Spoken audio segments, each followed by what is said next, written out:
Blood in the medical world has for centuries been used as a drug to treat certain ailments and conditions. During blood drives, Kenyans usually turn out in large numbers to support a life. But have you ever stopped and asked yourself the question, how 1 pint of blood can be used to save 3 lives? Well, in our today's Health Beat, we focus on plasma, a life-saving component that constitutes 55% of your blood. Today, we delve into plasma extraction, a vital life-saving blood component comprising 55% of your blood. To comprehend how patients receive the plasma component, understanding the extraction process is essential. We've introduced new technologies. A technology, for example, called apheresis. Now, this technology, what it does is you donate what we want you to donate, or what the donor wants to donate. So if you want to donate plasma, you donate plasma. This involves 2 procedures, one with the latest technology that extracts only plasma component from one's body through a centrifuge machine. This machine works by collecting blood through suction. This is now the needle.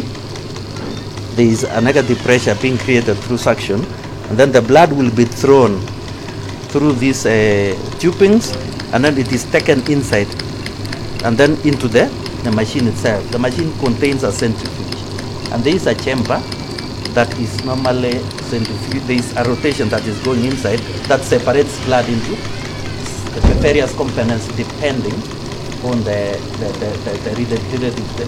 density of the specific component. As the spinning cycle commences, the process separates the blood, extracting the light yellowish liquid known as plasma and returning the remaining blood to the donor's body. And this is a return knob. This is meant for the anticoagulant. That's why it's going directly to the anticoagulant.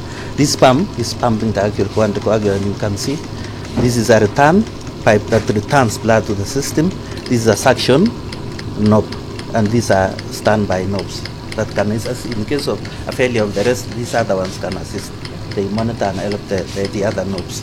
According to the Kenya National Blood Transfusion Center, Kenya is among the first countries in Africa to use apheresis technology that has been trickled down to the devolved units.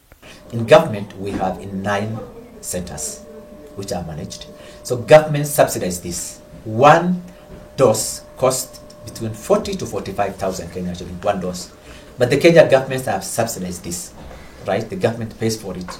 So all our government facilities, if you go to Lake Nairobi, Kenyatta, Mbagadi, spinal injury, and Mama Lucy, all other government facilities under the counties get free.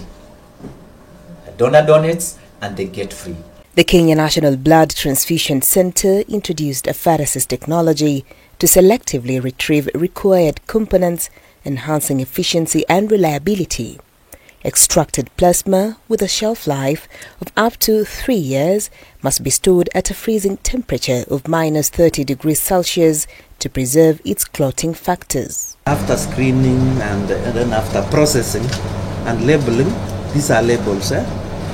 This is a unit, it has a unit number, the blood group, and the date of expiry, and it has been tested also, and we've made sure that syphilis negative, HIV negative, hepatitis B negative, and hepatitis C negative. There is the blood group there, and then they are sorted into several blood groups. With its ability to boost a patient's blood volume, the plasma component can also be a life-saving treatment for trauma patients requiring clotting supplements. When there is the deficiency of vitamin K in blood, let's say during every menstrual flow, you can see there is continuous bleeding. So this one also is very rich in a vitamin called vitamin K.